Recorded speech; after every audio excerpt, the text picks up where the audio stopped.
warahmatullahi wabarakatuh. Yang terhormat, Bapak Ainul Hayat SPD MSI, selaku dosen pengampu mata kuliah Komunikasi dan Advokasi Kebijakan. Sebelumnya, perkenalkan nama saya Nabila Dinda dengan NIM 2350301011111087.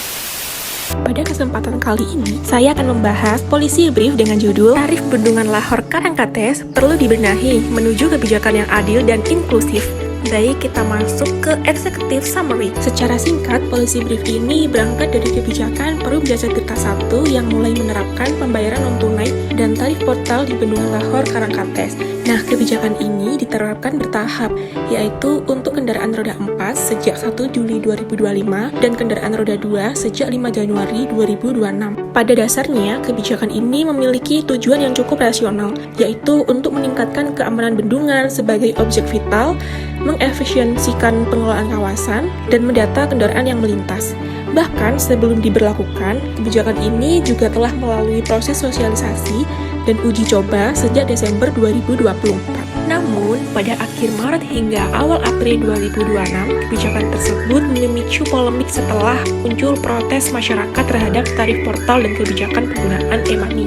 Masyarakat menilai kebijakan tersebut berpotensi membatasi akses terhadap fasilitas publik, kurang transparan dalam pengelolaan dana, serta belum sepenuhnya mengakomodasi kebutuhan kelompok masyarakat. Oleh karena itu, diperlukan evaluasi kebijakan melalui peningkatan transparansi, penyesuaian tarif, dan penyediaan akses yang lebih adil bagi masyarakat. Oke, kita masuk ke konteks masalah, di mana permasalahan ini semakin memuncak pada akhir Maret hingga awal April 2026.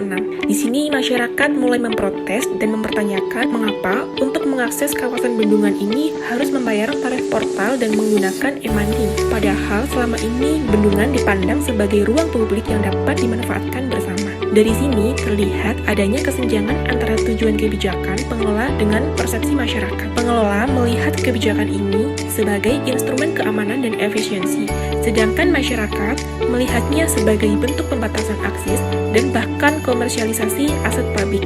Kemudian apa sih kritik kebijakan dengan adanya portal ini? Yang pertama, kurangnya transparansi pengelolaan dana. Masyarakat belum mendapatkan informasi yang jelas mengenai penggunaan dana hasil tarif portal. Tidak adanya laporan terbuka mengenai alokasi dana, sehingga menimbulkan kecurigaan dan menurunkan kepercayaan publik. Kedua, potensi komersialisasi aset publik. Bendungan pada dasarnya itu kan merupakan fasilitas publik yang dibangun untuk kepentingan masyarakat. Nah, ketika akses masuk mulai dikenakan tarif, muncul anggapan bahwa bendungan tidak lagi sepenuhnya diposisikan sebagai ruang publik, tetapi mulai bergeser menjadi objek berbayar. Ketiga, ketidakadilan akses. Penerapan tarif portal berpotensi menambah beban bagi masyarakat, terutama kelompok berpenghasilan rendah atau warga sekitar yang sering memanfaatkan kawasan bendungan. Akibatnya, tidak semua masyarakat dapat menikmati fasilitas publik tersebut secara setara. Nah, kondisi ini bertentangan dengan Undang-Undang Nomor 25 Tahun 2009 yang menekankan bahwa setiap warga negara memiliki hak yang sama untuk mengakses fasilitas umum. Sebelum masuk ke kritik nomor 4, pembayaran tarif ini dapat menggunakan Brizi, Flash, e-money, Mandiri, dan Tegas. Bagi pelintas yang tidak memiliki e-tol, dapat mengunjungi kantor pelayanan untuk melakukan pembelian kartu e-tol maupun top-up. Oke, lanjut ke 4, kewajiban penggunaan e-money. Tidak semua masyarakat memiliki atau terbiasa menggunakan pembayaran digital, terutama kelompok lansia. Akibatnya, sistem yang seharusnya mempermudah justru berpotensi menjadi hambatan dalam mengakses fasilitas bendungan. 5. Minimnya partisipasi.